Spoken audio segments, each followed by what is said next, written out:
Hello, David here at MarineMax in Lake Hopatcong.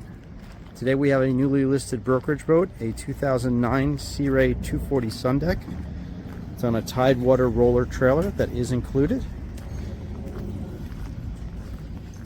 We have a Bravo 3 with trim tabs, 350 mag for power plant. Boat was just polished.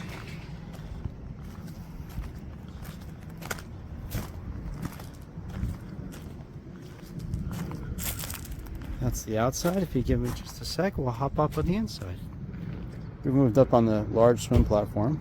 As we move inside, you can see an ample cockpit, snap-in carpet, a sink on the starboard side, gauges, stereo control, tim tabs, digital throttle, digital shift, storage in the floor, large head compartment with a pump out porta potty,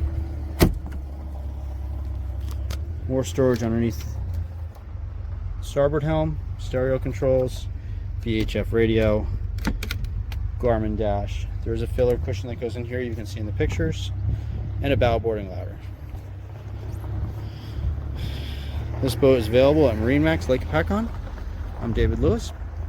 Come on down, we'll show you the rest of the boat.